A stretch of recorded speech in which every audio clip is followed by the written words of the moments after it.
On this episode of That Carolina Guy, yeah, folks, I got a bitch session. I'm going to bitch about something real quick. Talking about consumerism, or what it means to me. Before we get into today's video, make sure you subscribe. It doesn't cost anything. Pound that like button, hit that bell notification to be notified of future videos like these. And by all means, folks, subscribe. It doesn't cost anything, and leave some comments. I love the dialogue. All right, folks. I don't really want to go on a rant, but I thought it needed to be said. And this is really living in America and being a consumer of goods, especially when I was a kid, man. If they put a good commercial on, I had to have it. I'm one, if a commercial, I'm a big eater. If a food product comes on and you do the commercial up right, I'm going to at least go try it. I've been let down before, but sometimes the product is as good as the advertisement. But sometimes, man, people will piss you off. And, you know, some people think, whether it be Nike, that just because they've got a shoe line that, you know, charge you $200 for a pair of shoes, that I'm going to go out and buy it. Well, those days are long and gone for me, my friend. That's not going to happen.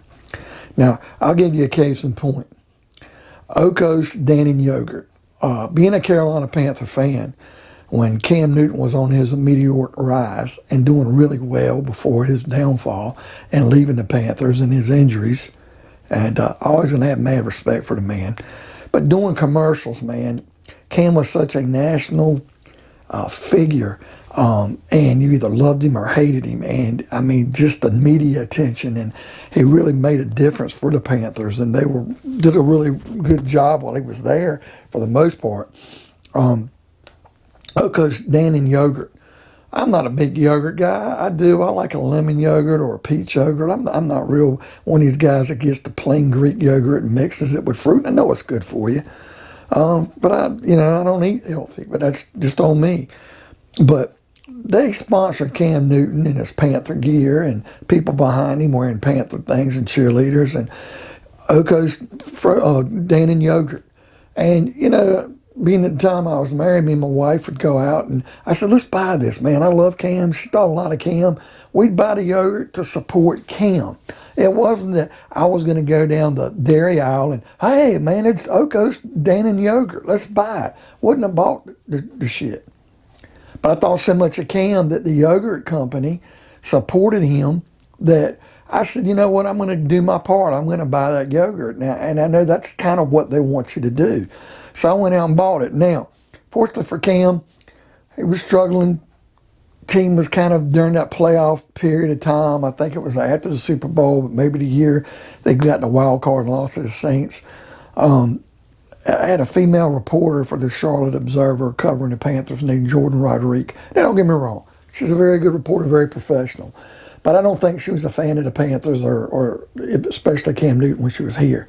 And I don't like someone covering my team if I feel like they're biased, especially in a negative way. But she asked him about the passing tree and routes and stuff. And I give her the credit. She did her homework. And Cam just chuckled and laughed. And she was like, why are you laughing? He's like, I'm not used to a female making comments about the passing tree. And I don't think Cam was trying to be sexist. And just where he's from, football teams will be a man's game. Not that women can't watch or play or that women, you know, don't have an input. Referees, it's fine. And being fans. And I'm not trying to talk any woman out of playing. Men and women's bodies are created differently, however. I've never seen a woman hit like a man. And don't throw nothing at me, ladies. But my point is he just wasn't used to a woman asking questions about a passing tree. I mean, his mom grew up around him, probably went to his games, probably was involved in his football career, but she probably never even mentioned a passing tree like his dad would, you know, or his brothers. So she was taken back about it, was offended. And the next thing everybody said, they made more of it and blew the shit up more than it had to be. And the next thing you know, Dannon, the Oko Yogurt Company, dropped Cam. Said they were not going to put him any more commercials. And I was stunned. And the next thing you know, they're picking up Dak Prescott. Now, here's 2 points, folks. Number one, they did that because they didn't want to offend. Of course, a lot of women eat yogurt. They didn't want to offend the women with what he said. But if they'd have just left it alone, it probably wouldn't have been that bad, except for a couple of women feminists that would have probably been pissed off no matter what you said. But number two, by picking up Dak Prescott, who was up and rising, didn't have Cam's notoriety at the time, but he played for a bigger brand, but it was the Dallas Cowboys, the most plastic fan base in America. And the next thing you know, he's the face of that yogurt. So I made it a point and told my wife at the time, I'm not buying that damn yogurt anymore. It wasn't that great. I try to eat yogurt because it's healthy, and once in a while it's a go-to, I grab it. But screw that yogurt company. Dannon, I'm not going to buy your freaking products again because of what you did. So it backfired on you. Now, I'll give you another case in point. Papa John's. Having Peyton Manning. I got so sick and tired, especially being a Panther fan, with Peyton Manning's long giraffe neck being on TV promoting Papa John's while he's still playing. And don't get me wrong, there's a lot of athletes to promote things. And some athletes are thrown down your throat. But Peyton Manning, with this, he owned some franchises with the original founder, John Schnatter or whatever the guy's name was, who was a big Louisville Cardinal supporter because I think that's where the company's headquarters. And they were always doing commercials together. And it even got to a point that, they were sponsoring the Panthers as the pizza of the Carolina Panthers, Papa John's at one time. But yet this guy was a Bronco fan because of Peyton and Peyton's, and I don't like the crossover. I don't want your pizza, and you're there at the Super Bowl supporting Peyton Manning, and even when the game ended and Peyton won because of his defense, because he didn't do nothing, and you're kissing him on the mouth with your Papa John's breath and your pizza. To this day, I called Papa John's on the phone and said, "Can I take your order?" I said, "Yeah, just want to let you know I'm a Panther fan. I will never eat your stinking pizza again." To this day, if somebody has a party and they got different pizzas, this is Papa John's, I won't eat it. I don't want your Papa John's pizza. So, and the funny thing is, John Schnatter, whatever, and I won't make fun of this issue, he made a racial slur during a conference call one time. He got called out and he had to step down from Papa John's. So I guess turnabout's fair play. But as soon as Manning kept promoting that pizza, better ingredients, Papa John's, I ain't going to eat their stinking pizza. I'll go to Pizza Hut. I'll go to Little Caesars. I'll go to Domino's. I like Domino's and Pizza Hut better anyway.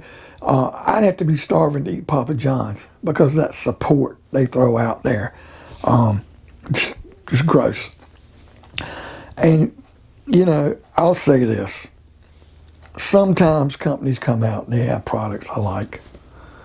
I used to tell my mom all the time, buy the Ho-Hos, not the Little Debbie chocolate swirls. She said, why? It's the same thing. My mom was trying to save 28 cents. Ho-Hos had a fresher taste, folks. Hostess was better than Little Debbie's when it came to those chocolate cakes. Now, if I'm buying sugar out of a store, I'll go to Walmart and get their great value sugar, whatever the Dixie Crystal sugar that's priced 30 cents more in a 5-pound bag. I don't taste the difference in the sugar. I have no problem with that to save some money because you might take $4 or $5 off your grocery bill by buying generic. But there's some things you can't skimp on. But I'll just close by saying this about consumerism, Chipotle. I'm not a big Tex-Mex food eater or even Mexican food. To a point I will eat. I love Taco Bell and I will eat some restaurants.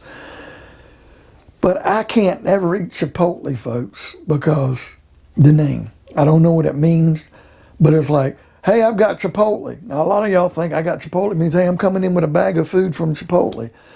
But, man, the first thing I think about when I hear somebody say, hey, I got Chipotle, well, stay away from me, you're contagious. Because to me, it sounds like somebody with polio. Oh, I got Chipotle. I'm sorry. I'll pray for you. Anyway, that's just my take on it.